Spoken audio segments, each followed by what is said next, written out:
प्रेम से कही शिव गुरु महाराज की जय। सच्चे दरबार की जय। हे नीरज भाई, हाँ। शिव गुरु एक दिन बड़ा भांग पी के अपना मंदिर में जाके मस्त में बैठ गइल बा और सोना के खराम शिशिया बहिन उनके लेके चरणों में रख देले बा और कह रहल बा कि हे शिव गुरु आज मानता पूरा हो गई और सोना के खराम यही मंदिर में हम मन्नत मांगने ले रही और यही चढ़ा के आज हम अपना मनसा पूरा करता नहीं।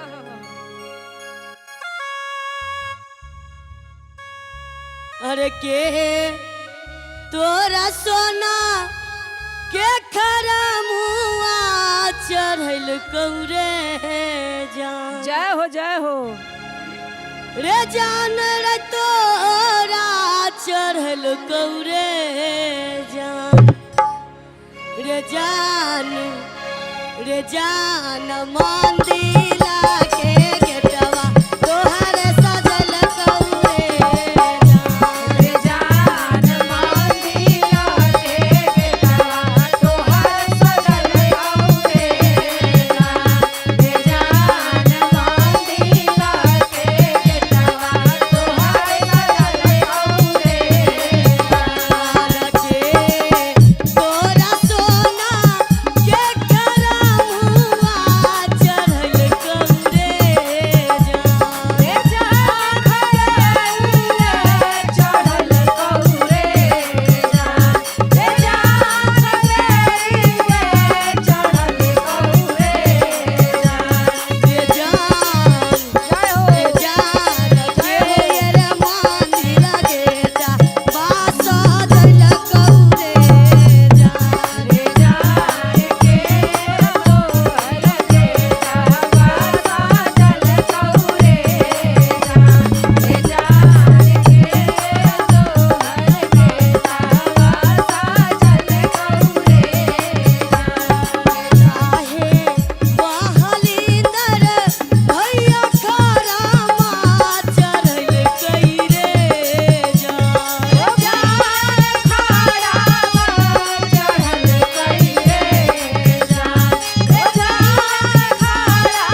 बोलो सच्ची दरबार की जय हो।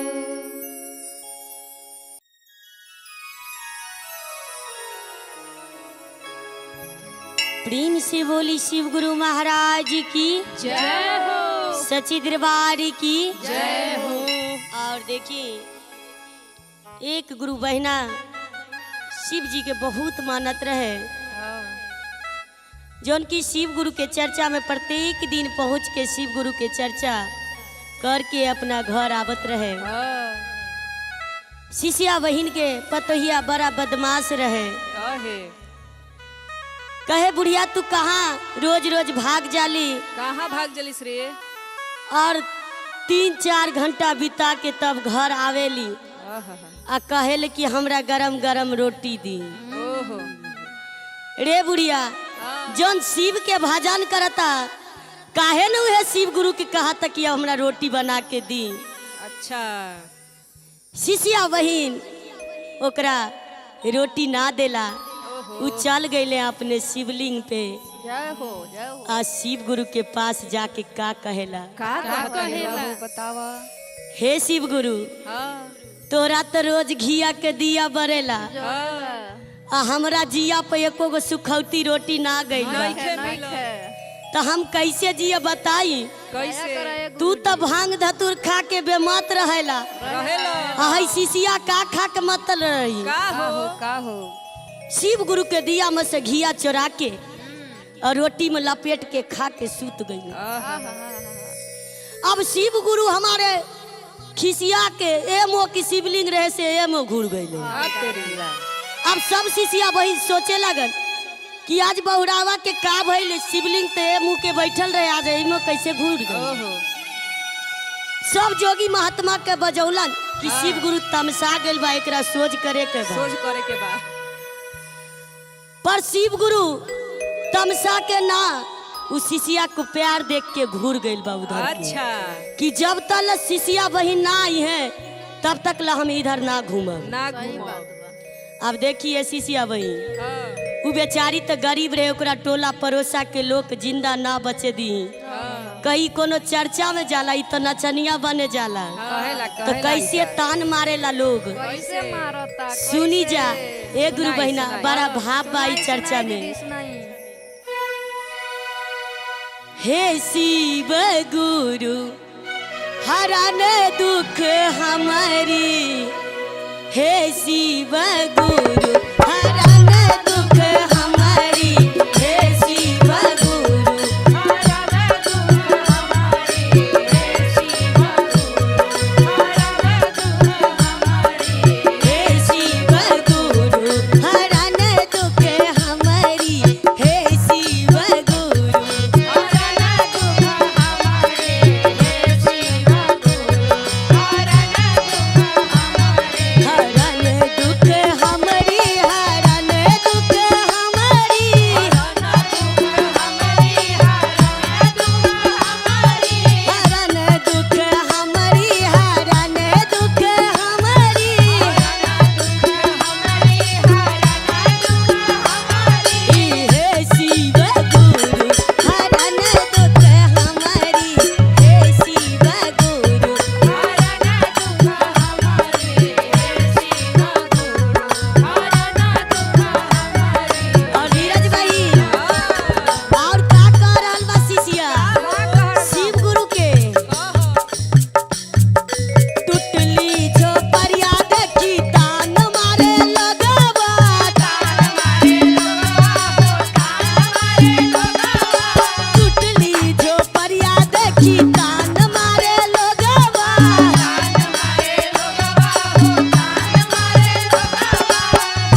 दरबार की जय हो। शिव गुरु बाबा के प्यार की जय हो।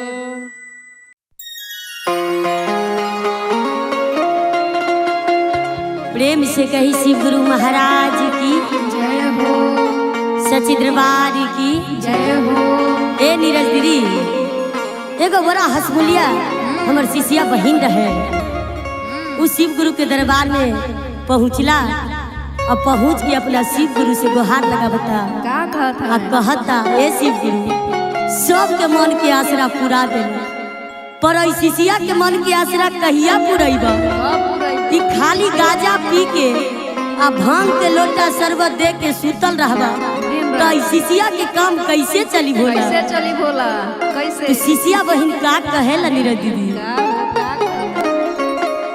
हम कहै छी प्रेम से शिव गुरु आहा सुनियौ ना सबके मन के आसरा पूराइए दिया ना सबके मन के आसरा पूराइए दिया ना हम कहै छी प्रेम से शिव गुरु आहा सुनियौ ना प्रेम से शिव गुरु साहब सुनियो ना सबके मन के आसरा पूराइए दिया ना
की जय हो। सच्चे दरबार की जय हो।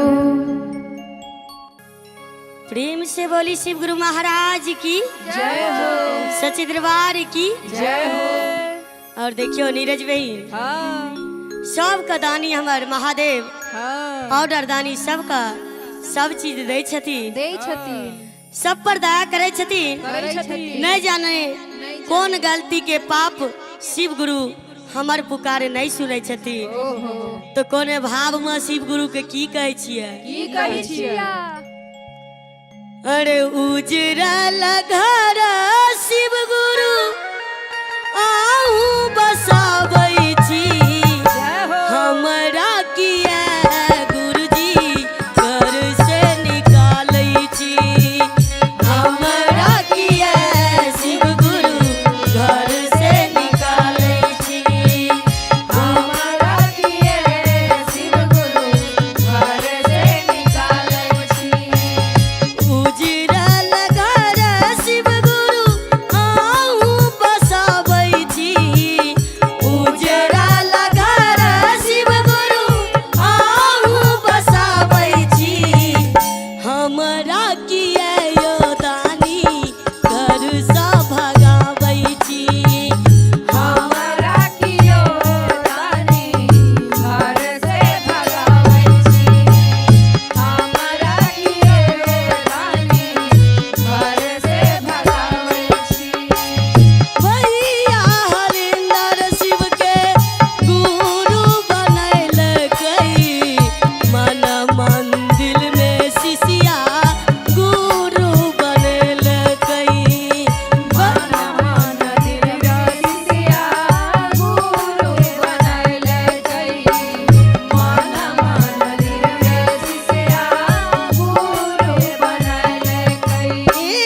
भैया हरिंदर भैया गुरु बनैलकै, मन मंदिर में शिव के गुरु बनैलकै,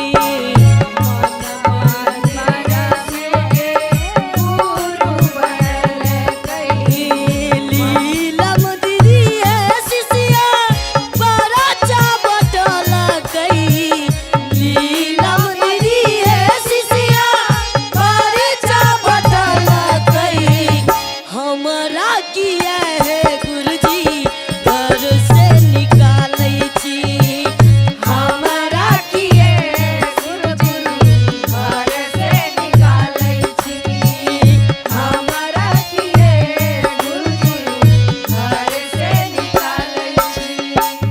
तीन गो सूत्र छै हमर महादेव के, पहिला में दया मांगा दूसरा में चर्चा, दूसरा में दया मांगो, दूसरा में चर्चा।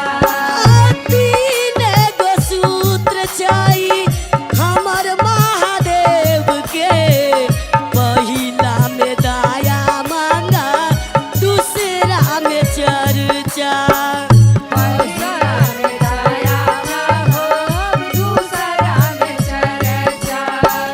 तीसरा में नामन शिवाय कर प्रणाम हो, तीसरा में नाम शिवाय कर प्रणाम हो, हमरा किया है गुरुजी घर से निकालै छी, हमरा किया है गुरुजी घर से निकालै छी, उजरल घर शिव गुरु आहू बसाबै छी, उजड़ल घर शिव गुरु आहू बसाबै छी, हमरा किया है दानी घर से निकालै छी, हमरा किया है दानी घर से निकालै छी, हमरा किया है दानी घर से निकालै छी।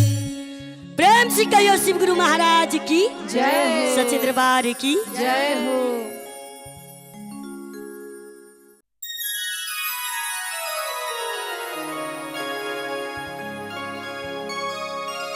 बोली शिव गुरु महाराज की जय हो। बोली सच्चे दरबार की जय हो। जय हो। और देखिए आज फिर से फटाफट स्टूडियो में शिव चर्चा गीत गावे के मौका मिलल बा। और देखिए सब हमर गुरु बहिना इतना सुंदर सुंदर बन के आ गइल बा कि भोला जी इनके सब पर नजर न मार दे। आ सब गुरु बहिना दया मांगे खातिर अचरा फैला फैला के बैठल बा। और कोने भाव में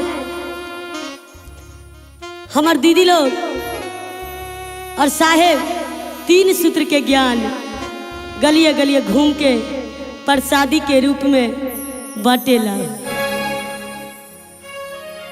तो एक बार जोरदार जयकारा होवे के चाहिए शिव गुरु के दरबार में। तो बोलो शिव गुरु महाराज की जय हो। आइए। अरे भाई या बहिनिया मिली गलिए गलिए घूमई रे जान। सब मिली पर केहू ना रही अपन रे जान रे गलिए गलिए घूमई रे जान। रे जान रे जान ले लाहे बहिनी गुरु के ज्ञान मारे जान। रे जान ले लाहे बहिनी गुरु के ज्ञान वारे जान। रे जान ले लाहे बहिनी गुरु के ज्ञान मारे जान। रे जान ले लाहे बहिनी गुरु के ज्ञान वारे जान। हम कैसे लईबो बहिना गुरु के ज्ञान मारे जान। बहिना गुरु के ज्ञान वारे जान। हम कैसे लेबो बहिना शिवा के ज्ञान मारे जान। रे जान शिवा के ज्ञान वारे जान। रे जान फसल छियै बेटा के जंजलवा रे जान। रे जान फसल बेटा बेटा के जंगल वारे जान। रे जान फसल बेटा के जंगल वारे जान। हे गुरु बहिना बोला बहिना ई बेटा बहू पुतो पोता कोई ना कमाई कोई नहीं खाली हाथ अइलू आ खाली हाथ कहाँ जाए के पड़ी गुरु के शिव तरफ लोक। से। तो हमर गुरु बहिना कोने भाव में कौने भाव में? शिष्या बहिन के समझा रहल बा। कैसे बेटा पतहिया बहिन कमाना ही तौरे जान। रे जान कामना ही आई तौरे जान। रे जान कामना ही आई तौरे जान। मन बेटी या दमाद बहिन कमाना ही तौरे जान। रे जान कामना ही आई तौरे जान। रे जान कामना ही आई तौरे हे दरविंदर भैया रे जान आई तौ शिवा गुरु के ज्ञान मारे जान। रे जान मिली जई तौ शिवा गुरु के ज्ञान मारे जान। रे जान मिली जई तौ शिवा गुरु के ध्यान वारे जान। रे जान मिली रे जई तौ शिवा गुरु के ज्ञान मारे जान। रे जान मिली जय रऊ देवा गुरु के ध्यान वारे जान। और हे देखी ए बहिनी हाँ बहिना। काहे लागी बेटा रोवेला आ काहे ला पुतहुआ सब आ काहे ला कनकिरवा पोतवा रोवेला काहे लागी गोदिला अरे काहे लागी बेटा रोबै काहे ले पतो पतोहिया रे जान। रे जान काहेला पतोहिया रे जान। रे जान रे काहेले पतोहिया रे जान। रे जान काहेला पतोहिया रे जान। रे जान रे जान काहे लागी रोबै छोटका पोतवा रे जान। रे जान काहे लागी रोबै छोटका पोतवा रे जान। रे जान काहे लागी रोई छोटका पोतवा रे जान। रे जान काहे लागी रोई छोटका पोतवा रे जान। आन माई लागी बेटा रोबै सोनमा लागी पतोहिया रे जान। रे जान रे छबिया लागी पतोहिया रे जान। आन माई लागी बेटवा रोबै छबिया लागी पतोहिया रे जान। रे जान रे सोनावा लागी पतोहिया रे जान। रे जान रे जान रे जान दादी लागी रोबै छोटका पोतवा रे जान। रे जान दादी लागी रोबै छोटका पोतवा रे जान। रे जान दादी लागी रोबै छोटका पोतवा रे जान। रे जान ले लाए बहिनी गुरु के ज्ञान मारे जान। रे जान ले लाए बहिनी गुरु के ज्ञान मारे। प्रेम से बोली शिव गुरु महाराज की जय हो बोली शिव गुरु महाराज की जय हो जय हो।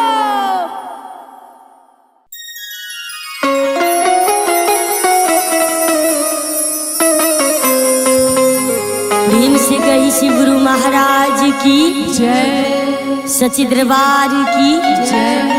ए नीरज दीदी जितना हम चर्चा भक्ति कूद फान ले अपना जवानी में इतना बुढ़ापा में कुछो ना होला। काहे के कि बुढ़ापा में अपना ई शरीरिया खुद साथ देवे छोड़ देला। कोने भाव में एगो शिष्या का कहत शिव गुरु के चरण में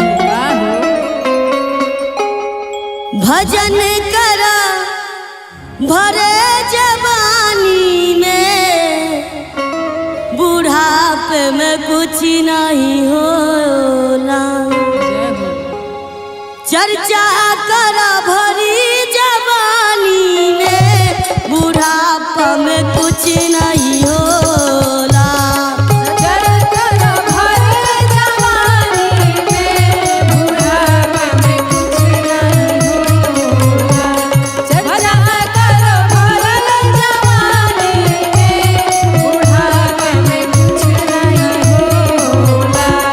बुढ़ापे में कुछ नहीं होला। बुढ़ापे में कुछ नहीं होला। बुढ़ापे में कुछ नहीं होला।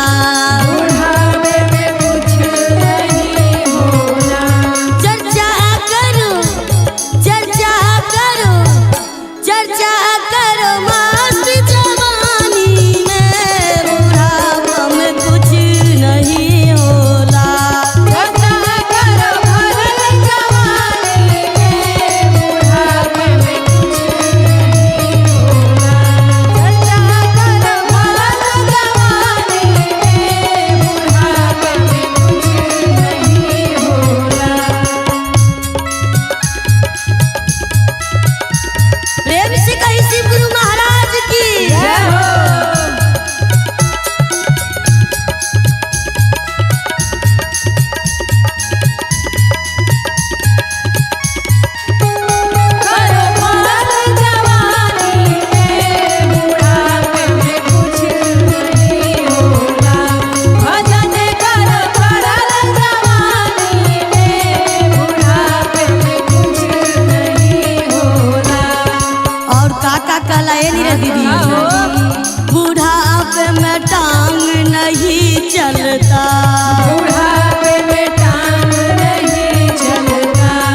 सिसिया बहन का हो बुढ़ापे में जीव नहीं चलता, बुढ़ापे में जीव नहीं चलता, बुढ़ापे में आँख नहीं दिखता, बुढ़ापे में आँख नहीं दिखता, बुढ़ापे में जीव नहीं चलता, बुढ़ापे में आँख नहीं दिखता।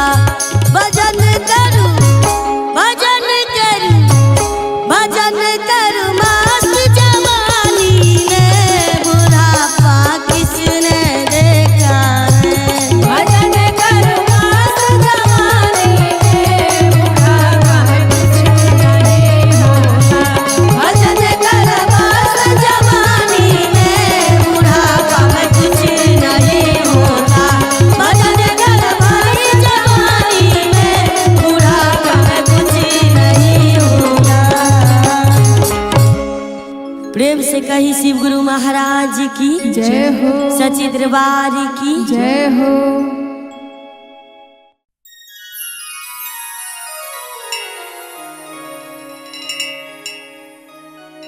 प्रेम से बोली शिव गुरु महाराज की जय हो, सच्ची दरबार की। जय हो।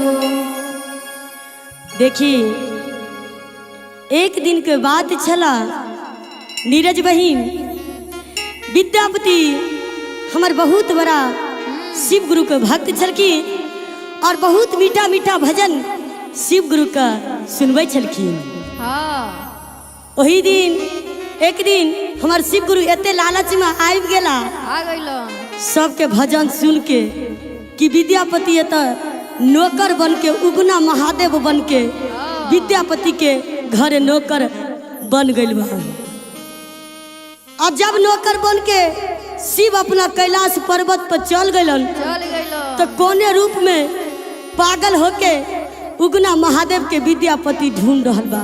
कोने भाव में हो कौने भाव में दीदी, कौने भाव में। हर उगना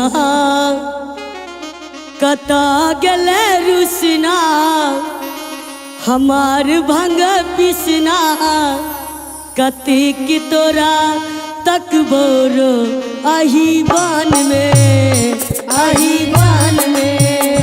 हेरो उगना कता गेले रुसना, हमार भंग पिसना, कतिक तोरा तक बोरो अही बान में, अही बान में, अही बान में, अही बान रे, अही बान रे। देखी विद्यापति ढूंढत ढूंढत जंगल के बीच गइल गइलो। और वहाँ ताकत है कि हमर शिव गुरु कहाँ छुपाइल बा। कहाँ लुकाइल तो का कहेला, का कहेला? बड़ी प्यासल छी प्यास बुझा दे, बड़ी प्यासल छी प्यास बुझा दे, हो अपना जट्टा से गंगा बहा दे, अपना जाता से गंगा बहा दे, हे बड़ी प्यासल छी प्यासे बुझा दे, अपना जट्टा से गंगा बहा दे। हेरो उगना कता गेला रुसना, हमार भंगा पिसना, कतेक तोरा तक बोरो अही बान में, अही बान में, अही बान में, अही बान में, ए अही बान में, अही बान में। और देखी गुरु बहना जब गंगा जल पानी मिल गइल बा तो गुरु बहना सब का डिमांड कैले बा, का डिमांड कइले बा?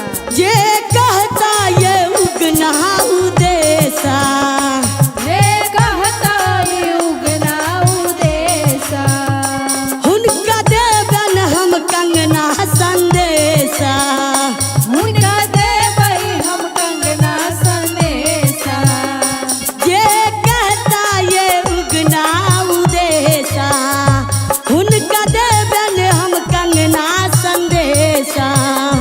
हेरो उगना कता गेला रुसना, हमार भांगा पिसना कतेक तोरा तक बोर आही बान में आही बान में आही बान में आही बान में आही बान में। और देखी नीरज बहिन, जकरा में शिव गुरु बस जाला न तो ओकरा कोई मंदिर जाए के नहीं जरूरत बा। सही बात। उनके दिल में शिव गुरु बसेला। और देखा ऐसा ही हमरा विद्यापति के मन में बैठ गइल बा। और उ शिव गुरु के का कह रहल बा, हो गुना बैसल छै हमारा मन में, हो गुना बैसल छै हमारा मन में, हो गुना बैसल छै हमारा मन में, हो गुना बैसल छै हमारा मन में। हम कहीं न रहल छी घर में, हम कहीं ना रहल छी घर में, हो हम कहीं न रहल छी घर में, हम कहीं ना रहल छी घर में। हीरो उगना कतह गेल रुसना, हमार भांगा पिसना कतेक तोरा तक बोरो आही बान में आही बान में आही बान में आही बान में आही बान में आही बान में आही बान में आही बान में आही बान में आही बान। बोली शिव गुरु महाराज की जय हो।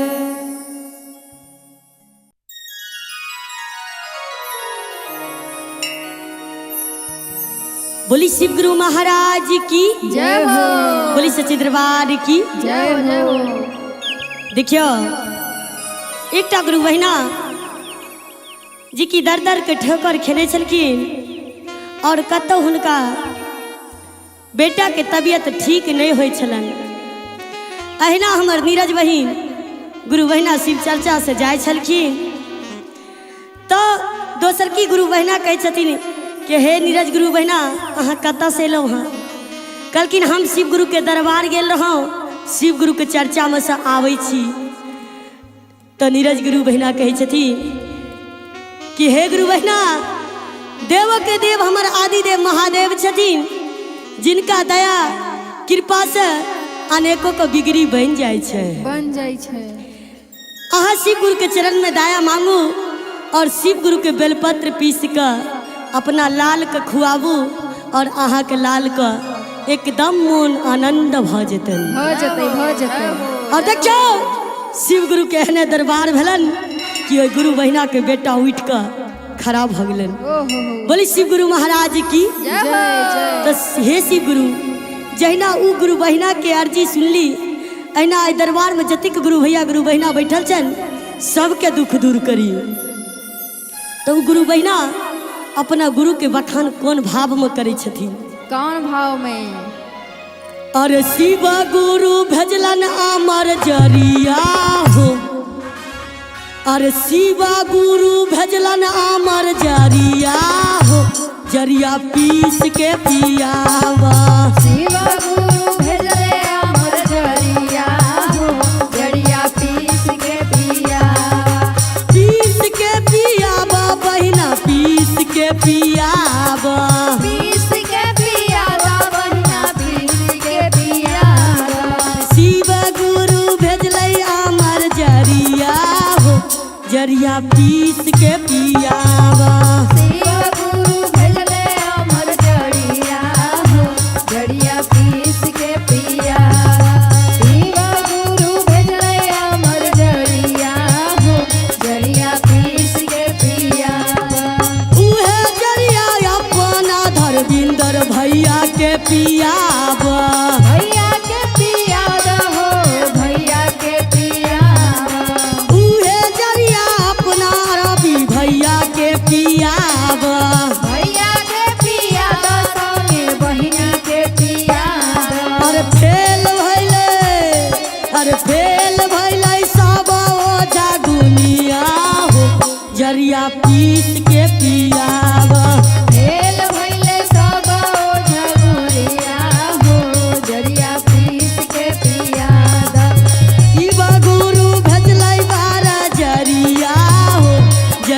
पीस के पियावा। शिवा गुरु भेजले हमर डोलिया हो जरिया पीस के पियावा। उहे जरिया अपना स्वामी के पियावा। स्वामी के पियावा स्वामी भैया के पियावा। अरे उहे जरिया अपना बेटा के पियावा। बेटा के पियावा अपना बेटा के पियावा। और झाइल भेलै और फाइल भेलै सावा डाका डरवा हो जरिया पीस के पियावा।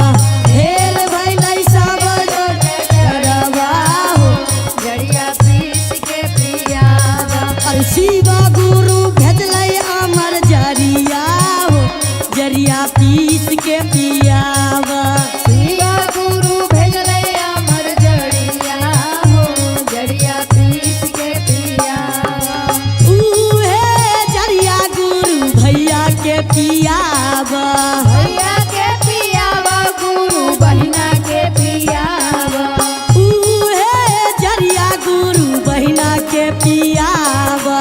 बहिना के पियावा गुरु भैया के पियावा। और फैल भेलै और फेल भेलै ओजा डाका डरवा हो जरिया पीस के पियावा। फेल भेलै ओजा डाका डरवा हो जड़िया पीस के पियावा। और शिव गुरु भेजलै अमर जरिया हो जरिया पीस के पियावा। शिवा गुरु भेजले अमर जड़िया हो जड़िया पीस के पियावा। पहिला में दया मंगिया दूसरा में चरचा।